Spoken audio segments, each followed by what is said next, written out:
course. Yeah, no, it's a brilliant idea. And the fact that you are helping and supporting films like us is just fantastic, because that is what we need.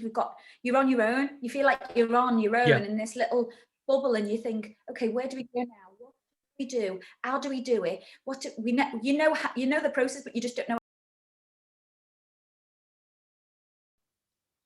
Oh, nice to meet you, Tom. It's really lovely to catch up with you today. Yeah, it's fantastic to speak to you.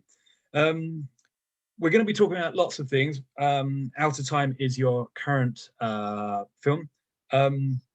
Before we get on to that, for anyone wants to sort of get your background, I'm interested in your background. How did you start in this crazy world of sort of filmmaking and TV and all that sort of stuff? Because you started off as an actress, is that right? No, I actually started off as a dancer. So okay. I got the bug very early on. So all the way through my teenage years and college, I went to theatre school, but it was all about the dance. The acting didn't even come into it back then. So you either had to do the acting course or you had to do the dance course. And I did the dance. So it was all contemporary dance, ballet, jazz, drama, all this, that and the other. So, yeah, I went around the world as a backing dancer for a lot of people. And I think that's where the bug came from. Just performing. I think once you've performed for so long, the need, I don't know whether it's an attention thing or it's just the bug of it all being, you're in the back of a van and it's all like, it's showbiz, it's all about eyelashes and costumes and learning new routines. And I think once it's in you, it's just in you.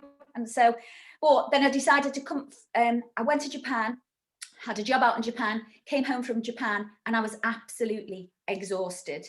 Completely and utterly exhausted. And I thought, I just need to get a real job, me, and stop all this nonsense. Stop being, just live it, because you're up all night and you're asleep half the day, and it's just not.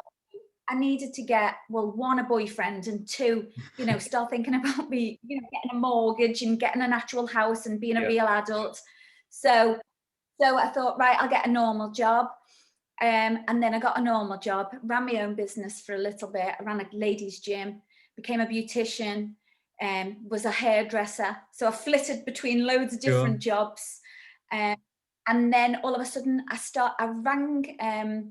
rang some lady up one day, and as I was talking to her, she went, "Oh my gosh," she went, "your voice is so enthusiastic." And I said, "Oh, thank you." And so she went, "Have you ever considered drama?" So I said, No. And so she went, "I run a drama class. Would you like to come along?" She went, "I think you'd be great." And I was like, wow. "Oh, really? Oh, okay." So I started doing these drama classes, and oh my goodness, I was completely hooked. I literally I went up and done workshops. I've done intense workshops.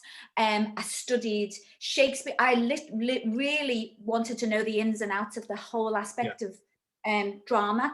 So, and then it came to doing monologues and auditions. And she said to me one day, find yourself a couple of and then when I was searching through all the monologues, I thought, none of these really relate to me. I can't connect with any of these. They're all a bit posh, or the real people that I can connect with here. So I said to my drama teacher, could I start writing some monologues? And she was totally against the idea. She was like, "Oh no, Kerry, it's an art form. You can't just start writing your own." So said, who do you think you are? Go. Can I try? Yeah. So I said, "Can I just try? If they're no good, you are." She was very straightforward and very blunt, this drama teacher. So I knew she would tell me. And anyway, the next week I went back and I performed them, and she went, "Have you written any more?" So I said, "Yeah, I've written quite a few actually." And so I left the papers with her, and she rang me up and said, "You've really got a flair for this. Your character writing is really, really quite impressive. How do you know how to do this?" So I said, "I don't. I've just met a lot of strange and weird and wonderful people on my journey." That's the only way. Yeah. Yeah, I said, I've worked in pubs and social clubs and cabaret bars all my life. And then I was a hairdresser, so you're constantly with the public. So I think subconsciously these characters had just sat in my mind, and they came out in these monologues. So obviously once she told me I was good at something, you're like a child then. You want to, I was like, am I good at this? Okay. Yeah, So sure. I started writing just stories and short films, and then it progressed then onto theatre shows in and around Liverpool, and then onto I've been writing for about 15 years now. Wow. And again, you've made short films. This Out of Time is a feature film. How do you go for the next step when you find out that something that you started writing, that people have given you feedback, positive feedback? Where's the next step? How do you go, right, okay, maybe I should make something, but it requires money, and not only money, it's you need to know people in the industry, you need to know a whole bunch of actors, crew, all that sort of thing. How did you start making your first short and then end up where you are now? Well, I started doing theatre shows first. So I was writing my own plays and we were putting them on, and the audience was growing quite rapidly, quite quickly. And the feedback I was getting was like, okay, I really feel like I've gone on like a really emotional journey watching that. And I love comedy. So comedy was my thing that connected me to the audience. And I just used to sit there and observe the audience the whole time they were watching the play, because I wanted to see how they reacted to every single line, so I could improve.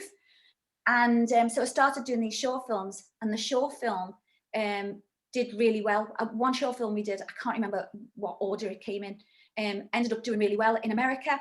And so from there I thought, everything I'm doing seems to get really good feedback. So I'm going to, I must be onto something here. Yeah. I must, I'm terrible at tooting my own horn. I'm not very good at it, but yeah, it was good. The feedback was coming in thick and fast, and so I thought, yeah, let's turn it into a film. I wanted to write a feature film. I actually wrote 3, but the first 2, the budget is far too high. And then I actually wrote Out of Time by complete accident. I didn't think I was ever going to write a story like that.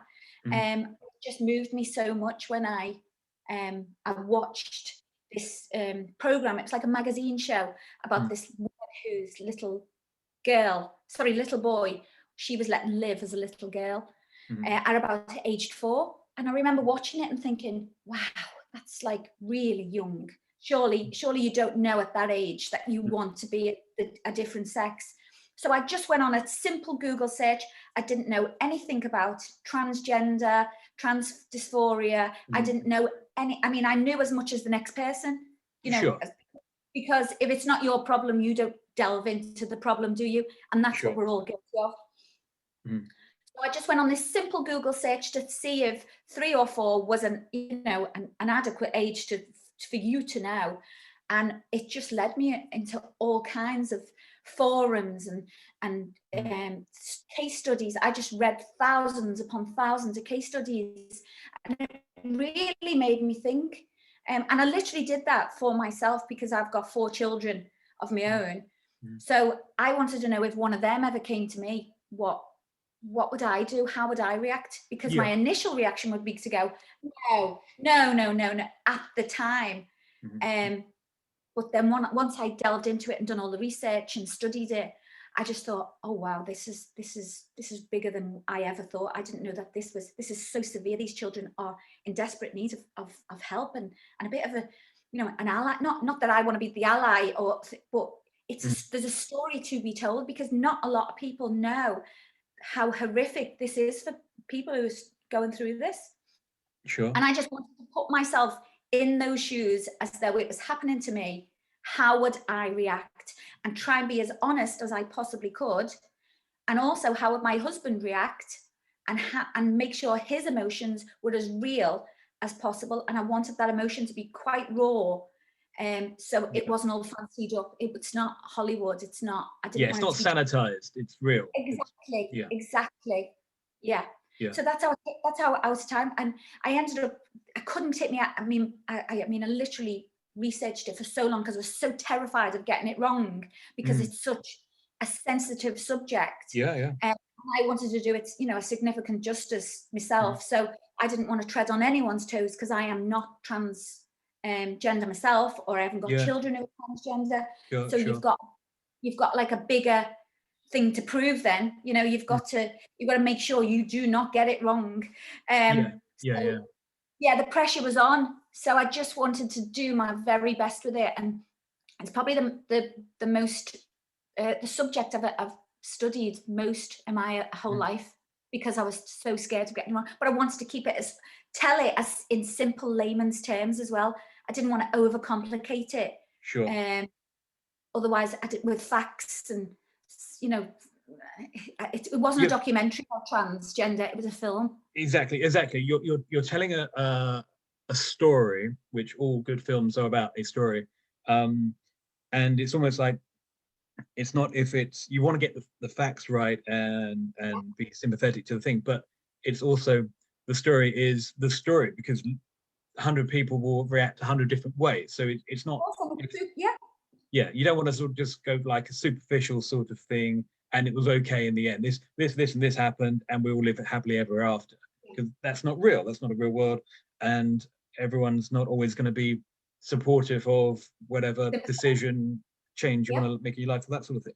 So I think that's quite interesting, isn't it? The fact that you found a subject that was very, very interesting and very, very real, but you also thought, right, okay, what is the actual arc? What is the story journey through this? And it's not just a bunch of stuff happened and you meet someone, you fall in love, the end. There's something more to it. And do you think there's enough films that are like that these days? Because there seems to be a lot of films, the mainstream stuff that's often pretty superficial and pretty throwaway and forgettable. And what's your view on films that actually try to tell a real story about real people?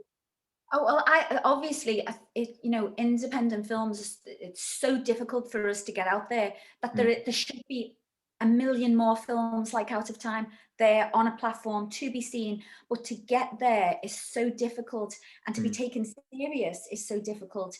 Even though you've done I've done a lot of groundwork before I did Out of Time. But because I'm not a name, because I'm not on TV or I'm not famous, it's so difficult to just even get past the first, they'll just look at the first email, the first row, who's in it. All they want to know is who's in it, who made it.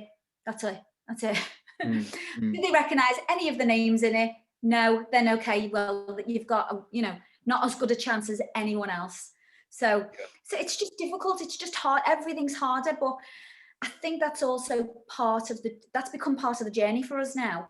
I wish it was easier. It should be easier, because there's a lot of very talented filmmakers out there who should be seen and should have a platform to deliver their expert. And there's so many talented people in just Liverpool who I know who should be making films continually, but they aren't. Sure. To try and get investment and sponsorship to make the thing in the first place, even though you are employing such an incredible amount of people who've got this awesome talent, who've studied and got university degrees in filmmaking, but they can't, there's nowhere for them to go. There's no where do they go if they don't go into mainstream TV? What do they do with all this talent that they've studied for and worked hard for? We were very lucky that we had 43 students who worked on Out of Time, who all gained an accredited certificate whilst working on our film. So we not only did we have a crew, we also allowed 43 students to come in and work and be on a live set with real people. It's just awesome, and that's what it should be about. There should be places for university students to go to get hands-on experience of what it's like on set, because you know what it's like on set. It's like, man, it's sometimes it's long hours. It's crazy. I mean, we had snow. We had to get rid of snow one day. We had to get rid of a whole load of snow on a school. We were like, it wasn't snowing yesterday. It can't be snowing today. Yeah, exactly. So we had to melt the snow one day, and it's all those things that you can't learn. You've got to be there and see it and feel it and go, oh my God, okay, well, we'll have to melt the snow. And it, you know, we had mums with cups of water, melting little bits of snow with it, what was in shot. It was just, you know, all that. It's fun. And when you want the snow, it never turns up. No, never.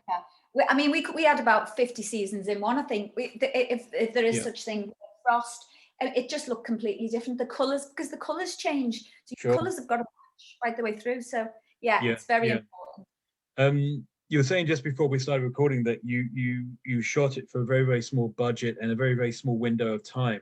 Do you want to just talk about how you raised the money, the amount of time that you took to make the film, the issues you had other than snow turning up when you don't want it? How did you go about funding the film in the beginning? I had a little bit of money myself that I knew I wanted to put into this film.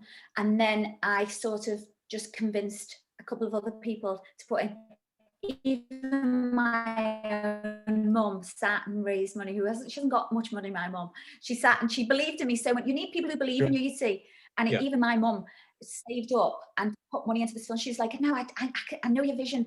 I know what you're about, and you just need a chance. And you just need people who believe in you. So it was very, it was people I knew who put the money in, and what, you know, a family friend, he also put money in because they believed in me and they've been and seen my career progress and thought that this was a really good investment for them to see me progress.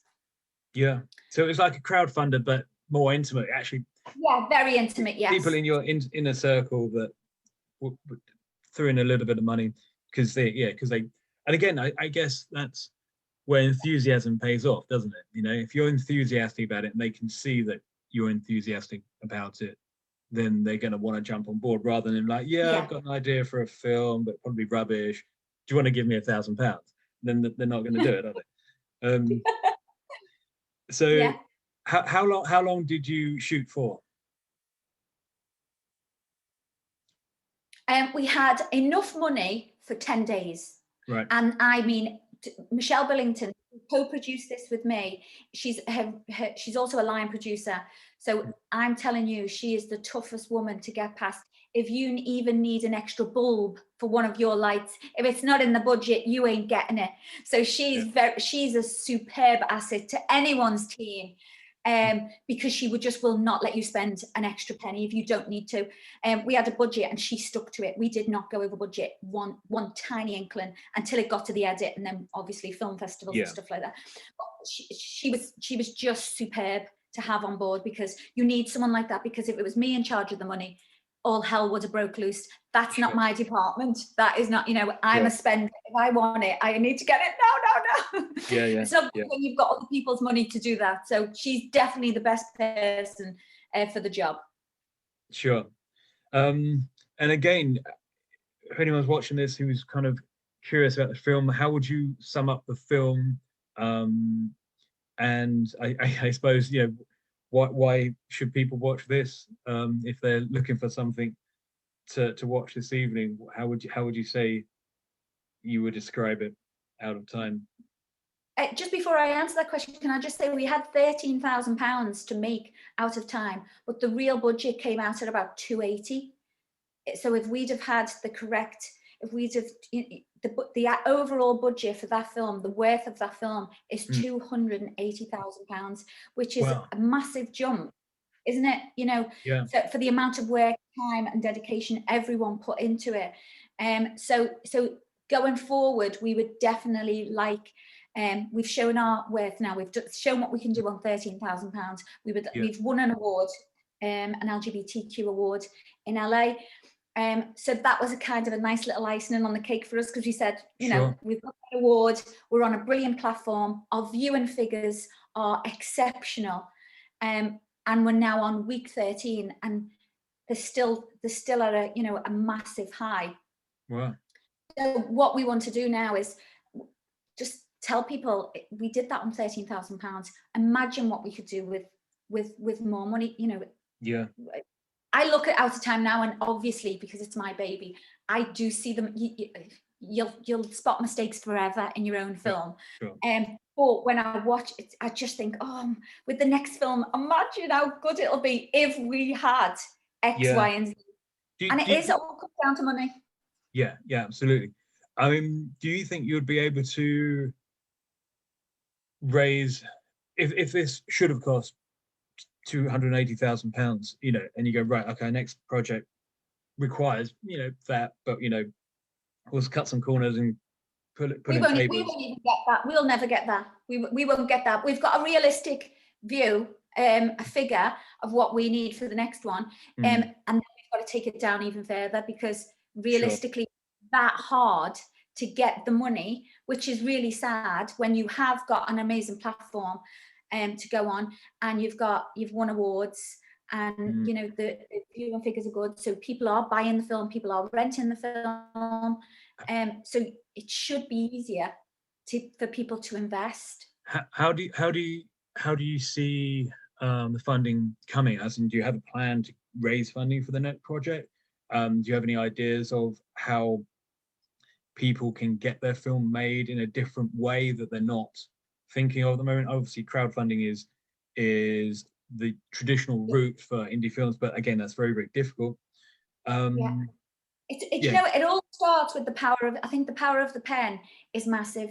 If your pen says 1,000 soldiers march over the hill in your very first opening scene, then you've got to find 1,000 soldiers, 1,000 costumes, and you know, and 1,000 weapons. You've got to be so careful when you're writing, especially an indie film, if it's definitely that's the route you're going down, of how much money you are spending with every, and it shouldn't be that way, but unfortunately it is. You've got to keep the power of the pen in mind at all times, and that's quite sad to do that, because you can't make the films you want to make, but because you're constantly thinking about the money side of things.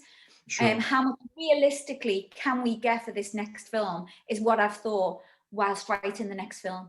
And even that's quite difficult, isn't it? Because you get carried away and like, oh, this would be really cool, and you write it, then you read it back and go, actually, that's going to cost £10,000 for that scene, you know. And I don't want to write a film that's got, you know, 80 cars exploding in it, and bridges getting blown up, and helicopter crashes. That is not about me. I would like real people with real stories to tell, with a lot of emotion, and I'm all about dialogue. I love words, so dialogue is my thing. I love dialogue. So yeah, but you've just got to keep that in mind. And what would help more low budget films, indie filmmakers get funded? As in, what's missing, would you say, in the sort of structure of certainly films made in the UK, but outside the UK as well? Like, you know, what needs to happen for people to get? I think there just needs to be a pot of money that's specifically invested, you know, there to create films, and you don't get all your money for your film, but if you get a chance and you do well with that, it should be that you know, people invest in you because of that. If you do well, then you should automatically then be able to apply for some money, so that you go, well, okay, we've brought awards back to the city. We employed 72 people on that last film. We give 43 students a credit. You know, because otherwise it's going to die. It's going to end up a dying trade unless you go into. And every TV media at the minute is on skeleton staff. So people who've sound, you know, everyone who's in that line of job, I've got nowhere to go. They've just got nowhere to go.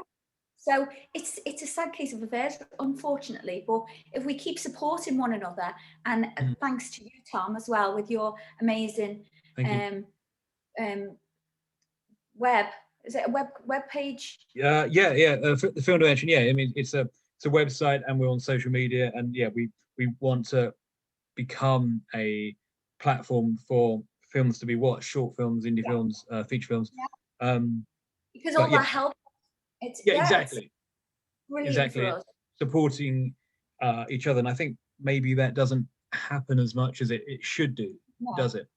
No, and there's room. I think what everyone forgets is there's room for everyone.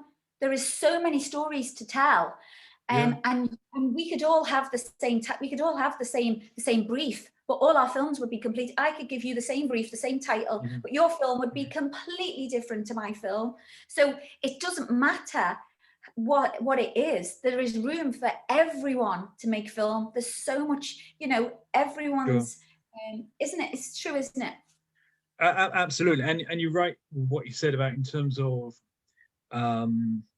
TV, certainly, but film as well on Skeleton Crew because of COVID and everything else, that maybe right now is the time to be contacting people who are in between projects, that, you know, got 10 years of experience, that you might be able to go, hey, what are you doing this weekend? Can you help out? But at the same time, it's a lot of film, certainly short films, are all kind of based on favors and everyone working for free, which at the same time, that's a shame. It is a shame. It shouldn't be that way, because that's someone's craft and someone's profession that they have worked so hard. You wouldn't do it with any other profession. No, you wouldn't say, you're a lawyer, can you just come up with these documents for free? Yeah, I need a Tyler at the minute. I can't grab a Tyler for free in a minute. I'd love to, but that is just not the case. That's his trade, and he expects to be paid, and that's how it should be. You know, everyone is so brilliant at the jobs.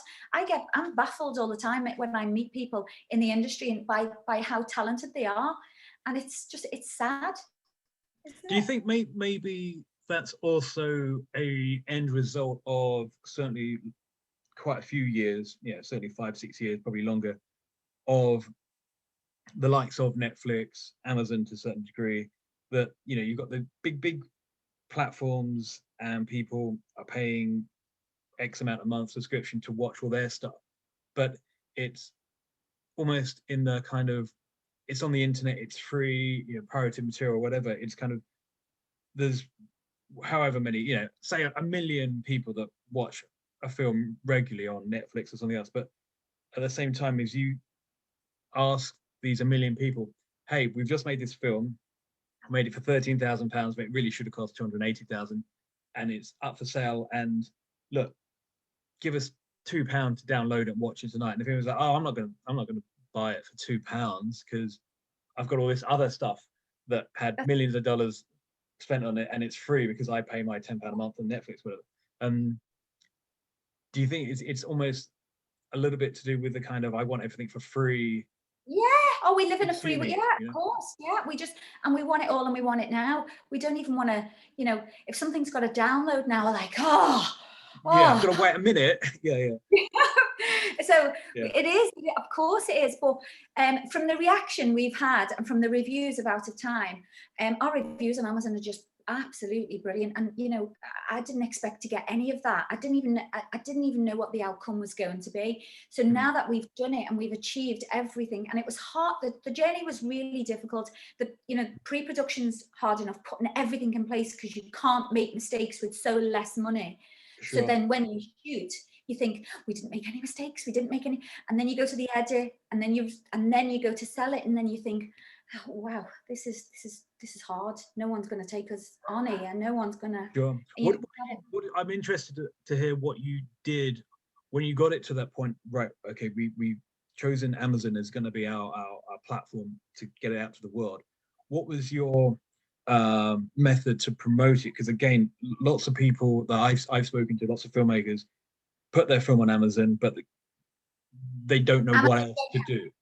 Amazon, I don't think Amazon help until they see how brilliant your film does. So I think we'll see how you do on your own, and then if you are good, then we'll give you a little helping hand, which is what I'm hoping is going to happen with Out of Time. Or once we put the second film on, maybe then they'll say, oh, actually these are quite serious, and they're doing quite well.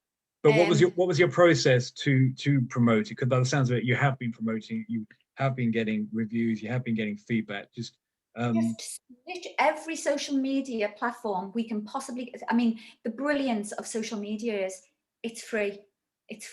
So but you've got to just work. Speak to the right. We've had brilliant shout outs from amazing people, especially in the trans world. We've had, you know, the big names like Carolyn Page, Miss Kimberly, the Vivian from RuPaul's Drag Race, who've really watched they haven't done it as I'll give you a shout out because, you know, a favour for who've actually watched the film and thought it was a credible piece of work, and then give us the shout out, and being quite in depth. The emails we've had of those brilliant people have really, you know, they've watched the film and dissected it and gives us so much awesome feedback, that it was lovely that when they did do the shout out, it wasn't just you scratch my back, I'll scratch yours. Mention that I've got a new line of clothing yeah, coming out. Yeah. And so it was all very genuine. And I think everything has worked.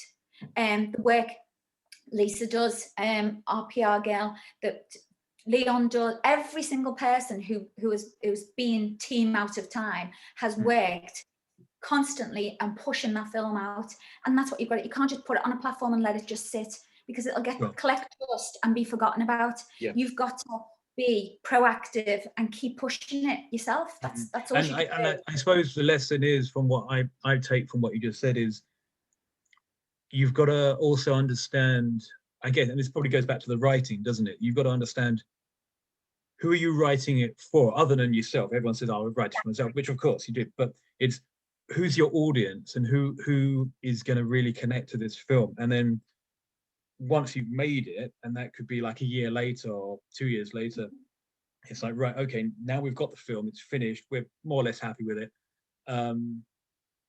How do I now, as you said, put the work in to reach that audience? Because you're right, and so many people seem to do this. It's like, well, I've made the film and it's out there. Why is no one watching it? Is that, well, how many times have you tweeted about it? How many? And there's nothing. Like, you've got to, that's like the other 50%, isn't it, of the film? And you've got to be able to do every single job. And if you're not passionate about it, it will just gather dust, and no one's going to push it for you. You've got to do it yourself. Eventually, if we make the next film and that does well, we will get the help we want and hopefully deserve. That Amazon will give us that platform, they'll give us a little lift, or they'll send the email out, films to watch, because I get them all the time, and I'm like, are we there? Are we on the page one? I just want to be on page one. I don't even want to be on page 10. I want to be on page one. When I click me email, I want to see Out of Time on page one of Amazon's films to watch this week. Sure. Well, that's the mission. That's the mission. You got to keep knocking on that door. Last question, I suppose. Sorry, go. Yeah, sorry. I was going to say, knowing what you know now from the journey that you took to make it, if you could go back to the very, very beginning of the project, what would you do differently? Do you know what? I wouldn't do anything differently, because, and the reason being, me and Michelle Billington, who literally, she sat in my kitchen for 2 years, like we literally met every single day, and we had a methodical plan of how we were going to do this and how it was going to work. And I said to her the other day, it's almost like chess moves. You've got to do, it's chess moves. What do we do now? What do we do now? Okay, we didn't get that distribution company. What to do? You've got to have a backup plan all the time. And we did. And we were so methodical about it. It worked. Whatever we've done has worked, has got us this far. Obviously, we'd have liked to have been, with Indigo Films, if the world was nice, but that didn't work. So we had to go to plan B and then but I am very happy with what we've achieved with Out of Time, more than happy as a first calling card.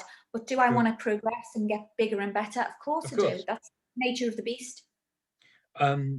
Again, from listening to your enthusiasm and your journey, I think you're a brilliant example of basically what a work ethic produces, and what basically that you're not willing to just go, okay, this is what we want to do, and you get like a no or a knockback, or they don't return your email, whatever, and go, oh, well, I'm giving up. You've got to find another route, don't you? So it's enthusiasm.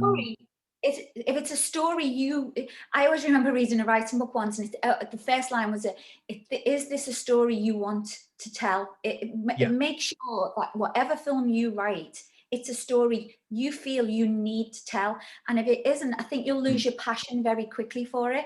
I really wanted to tell this story because I didn't think it had been told enough, or told in the way I wanted it to be told. Sure. So that was where the passion came from.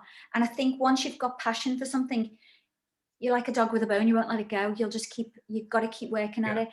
And you need, by doing what we do, you learn all aspects of everything. And it's a really good learning curve as well. Not that I'd love to have just made the film and sold it to the first distribution company that came along, or that we thought of, or we wanted.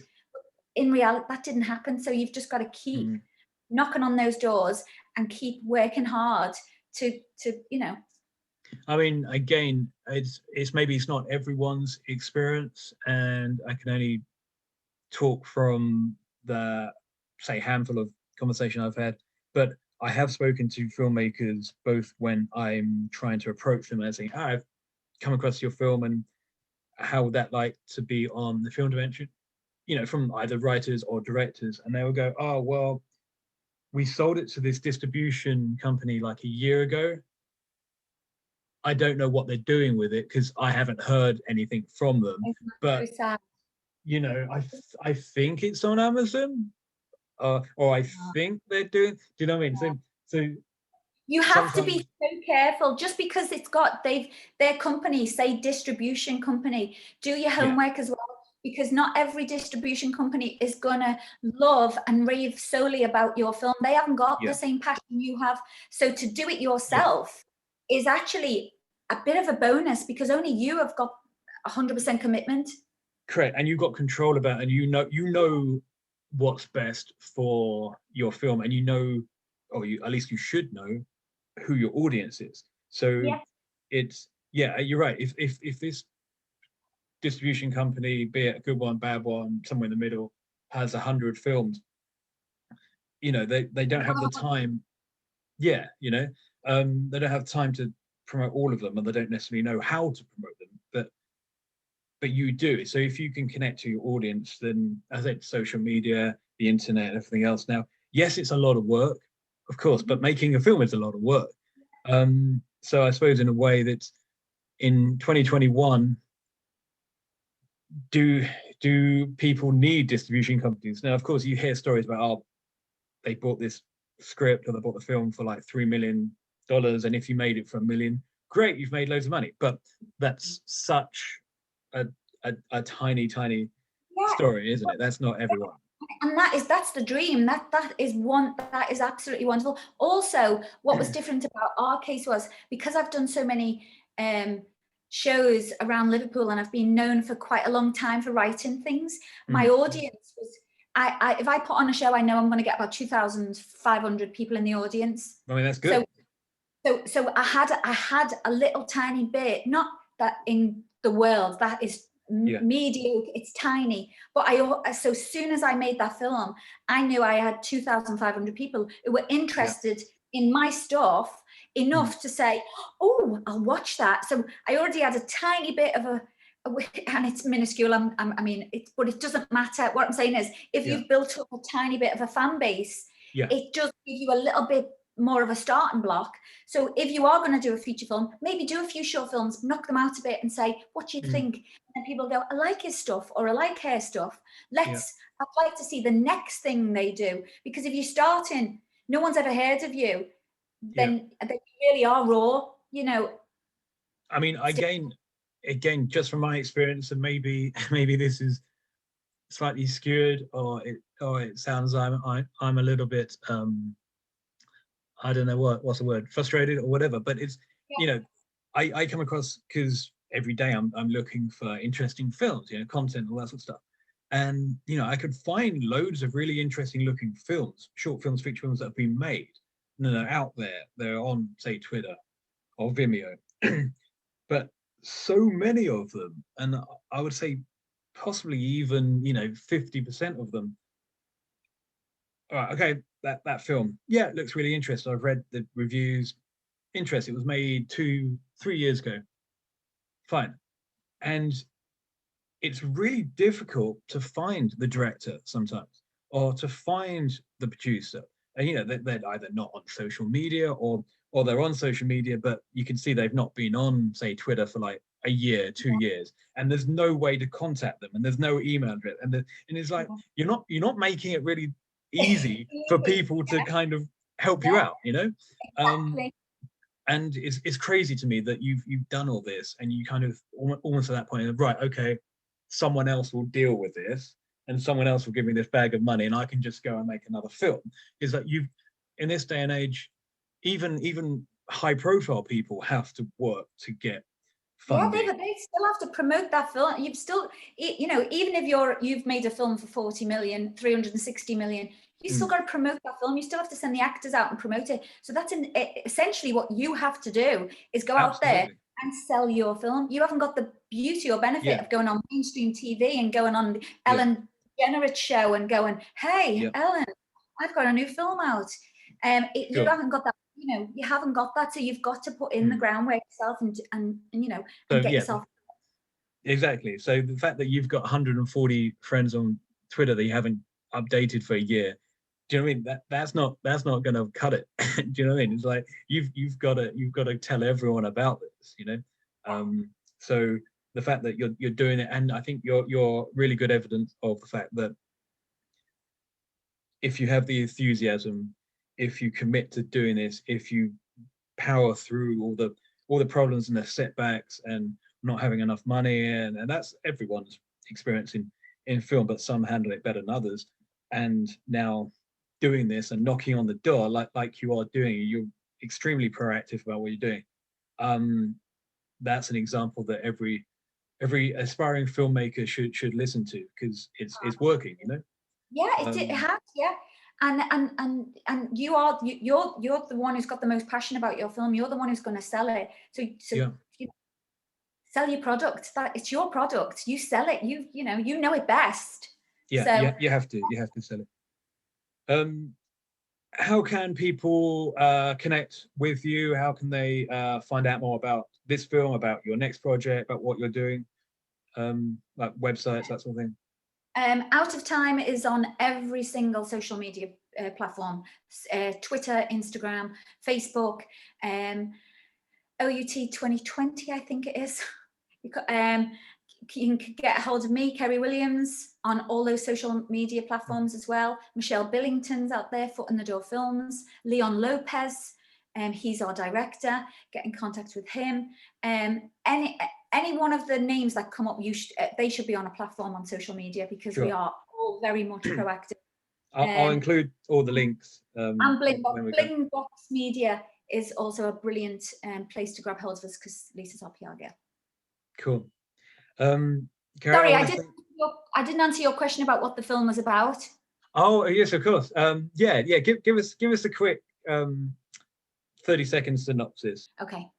Out of Time is about a husband and wife and their son Connor. The husband, Danny, has been in prison for 8 years. On his return from prison, he finds out that his wife, Sam, and his son Connor have kept a massive secret from him. And it's just how the family then deal with the consequences of that secret that they've kept for such a long time with him. And I'm not giving anything about the film away by saying that the secret is that the little boy Connor wants to be a girl. He feels like he's been born into the wrong body, and it's really the parents' journey, not the little boy's. I've told it from the perspective of the parents, because I wrote it. I wanted to know my perspective, how I think I thought I would have dealt with it, and how I think my husband would have dealt with it. So I came from a very personal place when writing this, and it's their journey, it's all their emotions, and it's quite raw, it's quite real, and there is a lot of comedy in there, weirdly enough. It seems that it's such a very sensitive story that the comedy doesn't come from the transgender storyline, it comes from the other characters throughout. But I think it was very important to have that balance of such a really important story to tell, being very sensitive with it, and also making sure there was enough light and shade in the story that people could go on the journey, laugh, cry. You know, I like that type of emotion. So sure. Yeah, absolutely. I mean, again, watching the trailer made me laugh. The very end of it with the was it the crossing guard lady? Her reaction. Lady. Yeah, I thought that was brilliant when he said it was my dad, and she like takes a second look. Yeah, he's very funny. a lot of the characters, I love comedy writing, so my characters throughout that, if they're not Sam, Danny or Connor, are big characters in it, so they bring a lot of light to, you know, a dark story. So